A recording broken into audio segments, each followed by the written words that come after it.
बदलापूर प्रकरणातील त्या 2 चिमुकल्या मुलींना न्याय मिळवण्यासाठी तसेच या प्रकरणात आरोपी गुन्हेगारी पार्श्वभूमीवर असलेल्या लिंग पिसाट नराधमांना त्वरित फास्ट ट्रॅक कोर्टात हजर करून फाशी द्यावी या मागणीसाठी कोपरगाव शहरातून दिनांक 21 ऑगस्ट रोजी कोपरगाव उद्धव बाळासाहेब ठाकरे शिवसेना युवा सेना विधानसभा मतदारसंघ आणि उत्तर नगर महिला आघाडीच्या वतीने कोपरगाव शहरातून मोर्चा काढत तहसील कार्यालयावर निवेदन देऊन तीव्र शब्दात निषेध करण्यात आला आहे। यावेळी उपस्थित शिवसैनिकांनी आपल्या तीव्र भावना व्यक्त केल्या आहेत।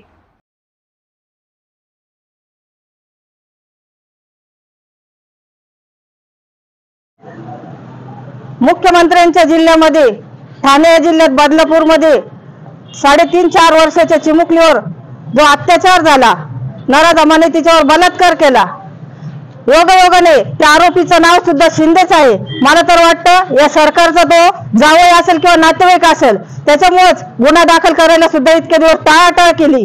12 तास बसून सुद्धा त्या ठिकाणी गुन्हा दाखल झाला नाही। आणि काल ते सांगतात मुख्यमंत्री कमी त्यांच्या सगळ्या मागण्या मान्य केल्या तरी पण आंदोलन मागे घेतलं नाही। मला याच्यात काहीतरी राजकीय स्वार्थ दिसतो। अरे राजकीय स्वार्थ काय दिसतो? आमची प्रमुख मागणी आहे आरोपीला फाशी द्या।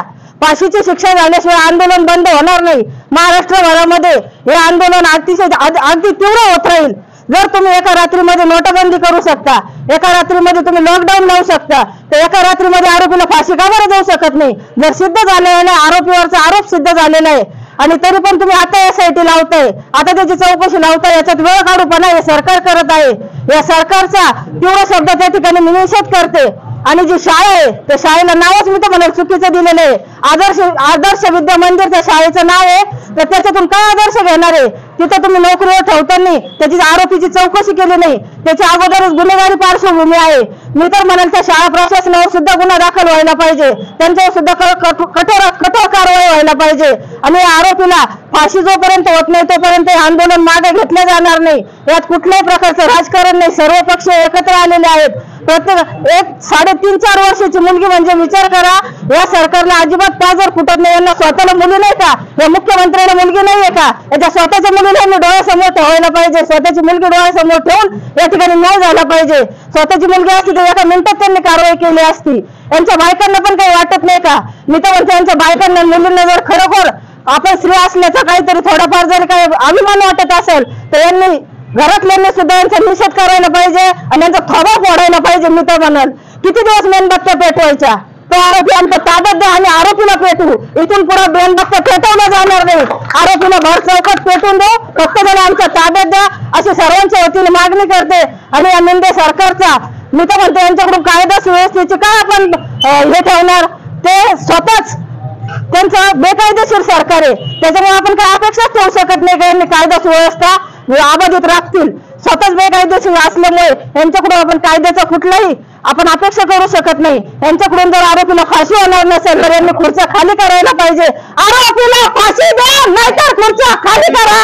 या सरकारचा तीव्र शब्दाच्या ठिकाणी मी निषेध व्यक्त करते। धन्यवाद। जय हिंद, जय महाराष्ट्र। जी घटना झाली ती अत्यंत निंदनीय आहे। तिचा जेवढा निषेध करावा तेवढा थोडा आहे आणि कशा पद्धतीने निषेध करावा हे पण समजत नाही। ह्या पोलिसांना जे संरक्षणाची ज्याची जबाबदारी आहे त्या पोलिसांकडे त्या मुलीचे आई वडील गेले, त्या दोन्ही मुलींचे। त्यांनी 11 तास त्यांची कंप्लेंट घेतली नाही। मग 11 तासाच्या आत त्यांना कोणाचे फोन येत होते का भाऊ तुम्ही यांची कंप्लेंट घेऊ नका किंवा काय? असं कोणी फडणवीसनी फोन केला होता का शिंदेनी केला होता? नाही, त्या कामाला ते बरे फोन करतात, ह्या कामाला सुद्धा त्यांनी केला असेल असं आम्हाला वाटतं। त्यांनी केला नसेल तर आनंदच आहे, परंतु त्यांनी केलाच असेल कारण ती शाळा भाजपच्या संबंधित शाळा आहे असं आम्हाला समजलेलं आहे। त्यामुळे त्या शाळेवर काही कारवाई होऊ नये, शाळेची काही बदनामी होऊ नये म्हणून फडणवीस साहेबांनी त्याचा फोन केलेला असेल। आणि हे पाप ते कुठंच फेडू शकत नाही। लहान मुलींचं राजकारण चालूच राहणार आहे, राजकारण होतच राहणार आहे। पण 11 तास जे लेट गेले त्या आई वडिलांना, तिथं तिची आई सुद्धा गरोदर आहे, तिला बाहेर बसून ठेवलं 11 तास।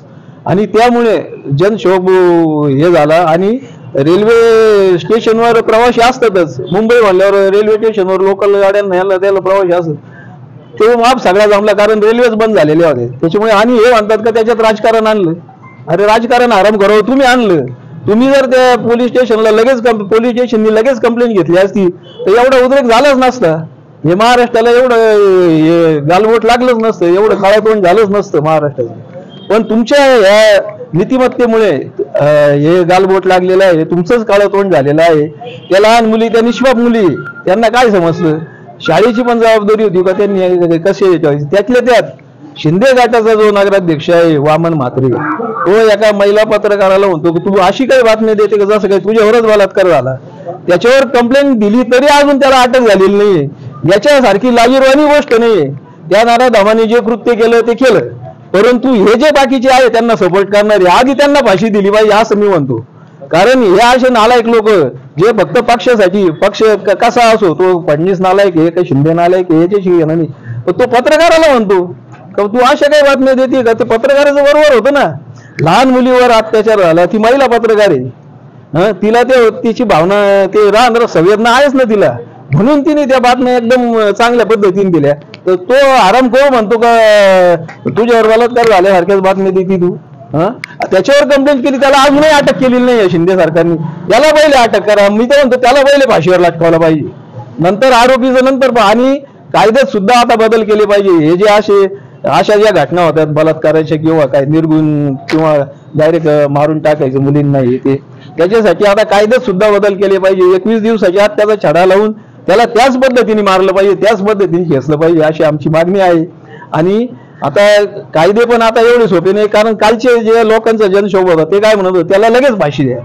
त्याच्यामुळे फास्ट ट्रॅक कोर्ट जरी म्हटलो आपण, तर फास्ट ट्रॅक कोर्टमध्ये सुद्धा 1 वर्ष लागतं किती घाई केली तरी. त्याच्यामुळे ते तालिबानी कायदे किमान काही गुन्ह्यांसाठी तरी लागले पाहिजे असं आमचं स्पष्ट मत आहे. आणि या शिंदे सरकारचा, या फडणवीसचा आम्ही जाहीर निषेध करतो. जय हिंद, जय महाराष्ट्र. भाऊ, आपण एकीकडे बघितलं तर अत्याचाराची घटना आणि दुसरीकडे जे आंदोलक आंदोलन करत होते त्यांच्यावरती लाठी हल्ला होतो, कसं बघता या महाराष्ट्र? एकदम चुकीचं आहे, एकदम म्हणजे एकदम चुकीचं आहे. ते त्या मुली काही त्या ज्यांच्यावर अत्याचार झाला ते घरचे, त्यांचे काही कोणी नातेवाईक नव्हते, हे पब्लिक होतं. पब्लिकचा उत्स्फूर्त ते जनक्षोभ होता, कारण ती घटना जितकी चीड आणणारी होती, त्या लहान लहान मुलींना काही समजत नाही इतकी चीड आणणारी घटना होती.